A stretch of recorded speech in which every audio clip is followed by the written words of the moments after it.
Hey guys, welcome back to my another mini vlog. ভাল পোৱা মৰম আৰু যত্নৰ মাজেৰে আজি আমাৰ বিয়াৰ এক মাহ সম্পূৰ্ণ হ'ল। এইটো কাৰণে আমি ওলাই যাওঁ বুলি ভাবিলো। আমি গলো দিখৌ কাৰ্নিভেল ফেষ্টিভেললৈ।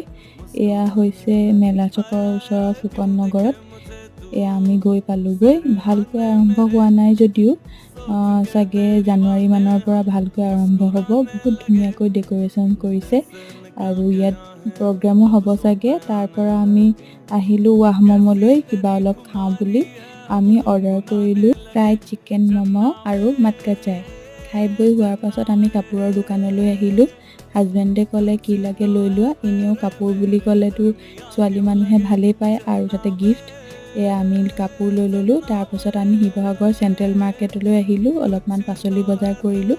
তাৰপাছত আমি ঘৰলৈ বুলি উভতিলোঁ। আজিলৈ ইমানেই। আশীৰ্বাদ কৰিবা আহিবলগীয়া দিনবোৰ যাতে ভাল হয়।